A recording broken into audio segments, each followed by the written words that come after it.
L'ancien président égyptien Hosni Moubarak s'est éteint ce mardi 24 février à l'âge de 91 ans à l'hôpital militaire du Caire. En 1981, celui qu'on surnommait Raïs arrive à la tête de l'Égypte. Il restera au pouvoir jusqu'en 2011, soit 3 décennies plus tard, avant d'être renversé à la faveur de la révolution du Nil, le soulèvement populaire de 2011 réprimé dans le sang.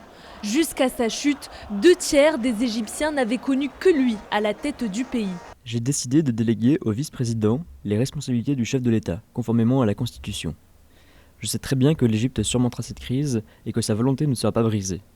L'Égypte se remettra sur pied avec l'engagement et l'honnêteté de ses enfants, tous ses enfants, et se vengera de la ruse des comploteurs. Hosni Moubarak ne se destinait pourtant pas à une telle carrière. Avant d'accéder à la plus haute fonction de l'État égyptien, il envisageait plutôt de consacrer sa vie à l'armée.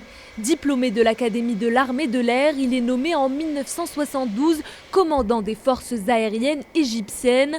Après l'assassinat d'Anwar el-Sadat, il est élu à la présidence à 53 ans. Dès son entrée en fonction, Hosni Moubarak s'est donné comme objectif de redonner une voie diplomatique à l'Égypte. Je continuerai avec vous sur la voie de la transition, vers un avenir meilleur pour l'Égypte, en assumant la responsabilité et les fardeaux, tant qu'il y aura dans ma poitrine un cœur qui bat et que je respire. Néanmoins, le mécontentement grandissant de la population, nourri des difficultés économiques et sociales endurées, a débouché sur un mouvement de protestation qui a conduit à la chute de Hosni Moubarak le 11 février 2011. Il a ensuite été emprisonné durant 6 ans, condamné à la perpétuité pour complicité et conspiration pour meurtre de manifestants.